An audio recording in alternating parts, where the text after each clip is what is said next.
অনেক মানবতা বিরোধী অপরাধের কর্মকাণ্ডের সাথে তারা জড়িত, যারা এই দেশের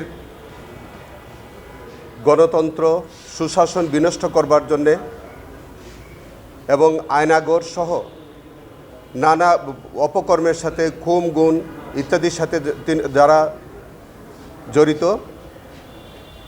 সেই রকম দুইজন দুষ্কৃতিকারী কর্মকর্তা, একজন মাসুদ উদ্দিন চৌধুরী, আরেকজন হচ্ছে মামুন খালেদ।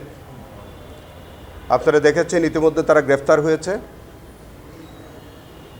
এবং তারা অন্য মামলায় পুলিশ হেফাজতে বা রিমান্ডে আছে। তাদের অতীতের যে কর্মকাণ্ড, তাদের বহু কর্মকাণ্ড আমাদের মানবতা বিরোধী অপরাধের সংজ্ঞায়িত অপরাধের মধ্যে পড়ে। তাদের সকল অভিযোগ আমরা এখনই প্রকাশ করার সুযোগ নাই, তবে আমরা মনে করি তারা অতীতের যে সকল কর্মকাণ্ড ছিল এগুলি অত্র ট্রাইব্যুনালের এখতিয়ারভুক্ত অপরাধ এবং তাদের বিরুদ্ধে তদন্ত সাপেক্ষে আন্তর্জাতিক অপরাধ ট্রাইব্যুনালে তাদের বিচার হওয়া প্রয়োজন।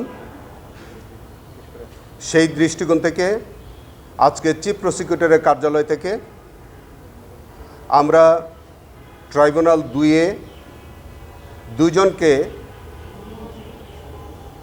শোন অ্যারেস্ট করার জন্য আমরা আবেদন করেছি। আমাদের ট্রাইব্যুনাল 2 আমাদের বক্তব্য শুনে আগামী 7/4/2026 তারিখে 10:30টায় জেল কর্তৃপক্ষকে এই দুইজন আসামিকে ট্রাইব্যুনালের সামনে হাজির করার জন্য নির্দেশনা দিয়েছে।